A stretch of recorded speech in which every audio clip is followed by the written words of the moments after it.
দিনের লাইনে সেনাবাহিনী তিন প্রকার। আমরা শুধু সেনাবাহিনী তাদেরকে চিনি যারা সরকারি চাকরি করে, সীমান্ত অঞ্চল পাহারা দেয়, আমরা তাদেরকে সেনাবাহিনী বলি। হ্যাঁ, তারাও সেনাবাহিনী, কিন্তু দিনের লাইনের সেনাবাহিনী মোট তিন প্রকার। এই তিন প্রকার কি কি আমাদের জানতে হবে। এক নম্বর হলো ওলামাই কেরাম, নবীর ওয়ারিস আলেমগণ, সেনাবাহিনী দিনের। দুই নম্বর হলো ভবিষ্যৎ আলেম অর্থাৎ ছাত্র, যে সমস্ত ছাত্র কোরআন হাদিস ইজমা কিয়াস নিয়ে পড়াশোনা করে তারা ভবিষ্যৎ আলেম, এরাও সেনাবাহিনী দুই নম্বর।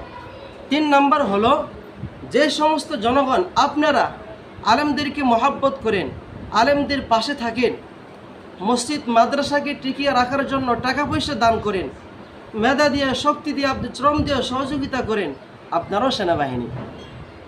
এক নম্বর সেনাবাহিনী হলো ওলামাই কেরাম।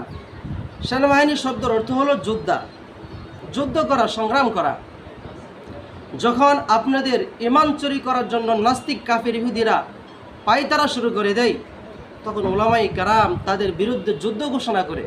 তারা সেনাবাহিনী, তারা আপনাদের অভিভাবক, রাহাবার।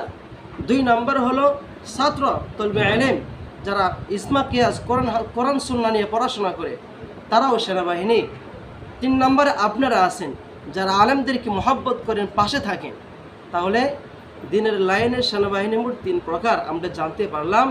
আর যেই সমস্ত মানুষ সেনাবাহিনী সরকারি চাকরি করেন, সীমান্ত অঞ্চল পাহারা দেন, যদি আপনাদের নিয়ত সহি থাকে, যুদ্ধ করেন, আপনারাও শহীদি মর্যাদা লাভ করতে পারবেন। আপনারাও আলেমদেরকে মহাব্বত করেন, তলবে আলেমদেরকে মহাব্বত করেন, এদিক দিয়ে আপনারা ডাবল সেনাবাহিনী।